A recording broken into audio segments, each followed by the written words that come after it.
There's no gravity in space. The moon's other side is always dark, and there's nothing at all in space. Hi, I'm Dave Dooling, Education Director at the New Mexico Museum of Space History. If you answered yes, you're wrong. But you're in good company. A lot of people believe these things are true. So to give you a quick introduction to space, we're going to count down through 5 of the most common misconceptions. Ready? Number 5. The moon's other side is always dark. Blame Pink Floyd for its album Dark Side of the Moon. The fact that we only see one side of the moon from Earth doesn't help. We see only one side because it takes the moon 27 days to rotate once, the same time it takes to orbit Earth. This is called tidal lock. Tidal poles between Earth and Moon have slowed the moon's rotation until it matches its orbital period. It works the other way too. About 620 million years ago, an Earth day lasted only 22 hours. That means Earth's rotation is getting slower. Hang around for a few billion years, and Earth will be tidally locked to the moon too. Oh, and the moon really does have a dark side. It's called night, which is what we see during a full or partial moon. So the proper name for what we see is near side, and the opposite is far side. Number 4. The asteroid belt is dangerous. Dangerous is a relative term, but the asteroid belt is not dangerous the way the sci-fi movies show it. First, asteroids are not confined to one belt between Mars and Jupiter. That's just where the first biggest ones were discovered. We have found them throughout the solar system, often bunched by tidal forces from Jupiter and other worlds. One reason why the belts look dangerous is because the lines showing their orbits have to be big enough to be seen on a diagram. But really, there's mostly space between them, and little chance that they will hit a spacecraft passing through. Number 3. The Sun has a solid surface.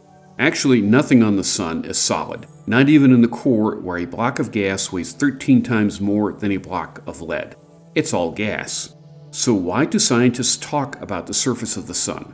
What's really happening is something called optical depth. Basically, the gas is so dense and hot that it absorbs light almost as soon as it is emitted, making it opaque. What we call the surface is just where the gas gets thin enough for light to escape into space.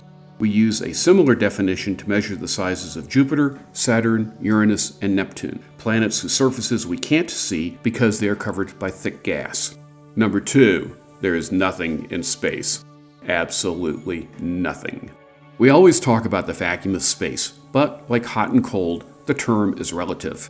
If you want to take a breath in space, your body will say, "Nothing there," and pass out. As you rise in altitude, the air gets thinner. Not because gravity is that much weaker, but because less air lies above you, like being buried under a layer of sand at the beach or being buried 6 feet deep. Many people have trouble breathing above 10,000 feet. Most mountain climbers have to carry extra oxygen to scale Mount Everest at 29,029 feet, almost 5.5 miles.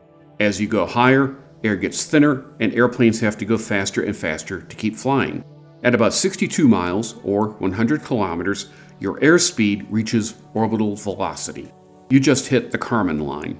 In the 1950s, Theodore von Kármán suggested that this was the true boundary for outer space. And it is, at least for keeping records, but it's not a legal boundary. And it's not the end of the atmosphere. It keeps getting thinner, but it's still there, and it drags on satellites. International Space Station has to fire rockets to keep its orbit from decaying. Deep space still has an ultra-thin bit of gas, most of it electrified. It also has radiation and cosmic rays zipping through, plus micrometeoroid dust, comets, and other materials, and magnetic fields. But it's not really truly empty. And what may be the number 1 misconception? There's no gravity in space.